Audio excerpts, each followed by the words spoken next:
মিতা ইভিনে এসে বসেছেন আরে কোথায় এলে? বাইতে থেকে আইলাম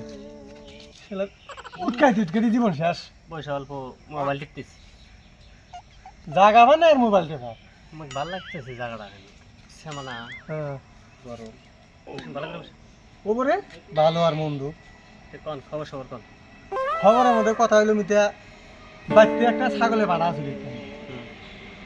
আজকে আব্বা বাস করছে কি গুটকা ডাক দেয়া সে পাড়াটা কাটা দিছে বুঝছেন না সে কাটা দিছে আমি বললাম যে আব্বা এই ছাগলে বাড়া তুমি কাটা দিলা কিনে কাটা দিলা কয় কি নিয়ে কাটা দিছি ওটা তুমি বুঝবা না দমও মেরে দিছে আমার বুঝছেন না আমার ওইটাই ধান চাল কি রে পাড়া কাটা দিছে কিসি নিয়ে কাটা দিছে জিজ্ঞাসা করলে আমার ধমক মেরে দিল এরা তো তাহলে কিবা গোমর আছে মিতার বলে যাই মিতার ঠান জিজ্ঞাসা করুন মিতা কি জানি জানা আরে এই জন্যেই বাড়িতে গেছিলাম উঠকে তা তো আমি এসে এনে বসে রয়েছি আজকে ওইটার ইটা রহস্যটা কনছে আমার কিন্তু ঘুম নাইছে পাড়া কুত্তা নি ইত্যানি পাড়া মানে হেরু শয়তান আছিল না। ইস শয়তানের কথা কইন না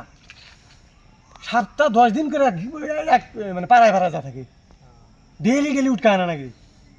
রাগের জন্য আব্বা কয় পাড়া আর উঠকালাম না পাড়া নিয়ে আসে ধ্যান দিছে সারাই আই না তো কালো হয়েছে এখন কি করে? এখন মিতা এই ছাগলে পাড়া এই মাছ তলা যায় এক কোনায় বসে থাকে নরেও না সরেও না ওইছে আরে আমি ছাড়ছে হ্যাঁ ঘোরাঘুরি বন্ধ হয়ে গেছে সেই জন্য তো কাটা দিচ্ছে।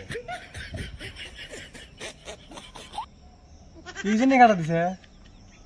আচ্ছা পাড়া গ্রামে ঘুরে দেয়া কাটা দিছে ওই জন্যই পাড়া ঘরে মাছ তলা থাকে হ্যাঁ মিতা দিশা পাইছি আমারও গোমর ধরা শেষ এই জন্যে তো কই আব্বা ছাগলের পাড়া কাটা দিল কে আমিও তো বিয়া করার আগে মানে রাইতের 10টা নাই 11টা নাই 12টা নাই পাড়া বেড়াইছি বাইতে আসি নাই তাই তো কই মিতা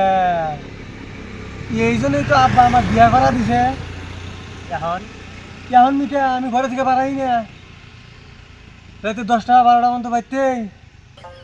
বাইরে বাড়ানো না মনে চলে এই না যে বাইরে যাই মানে পাড়া কাটানোর মতো আনাবে কাটাইছে আমাও কাটা দিছে এখন সে দিশা পাইলাম ওই জন্য তো কয় তুই বুঝবি না বুঝছি মিতা আমি থাকেন যাই গিয়া খালি পাড়া কিনে দিয়ে কাটাইছে দিশা হয়েছে দিশা পাইছি আবার বেরেন আছে নন যাই গিয়া নন যাই দিশা পাইছি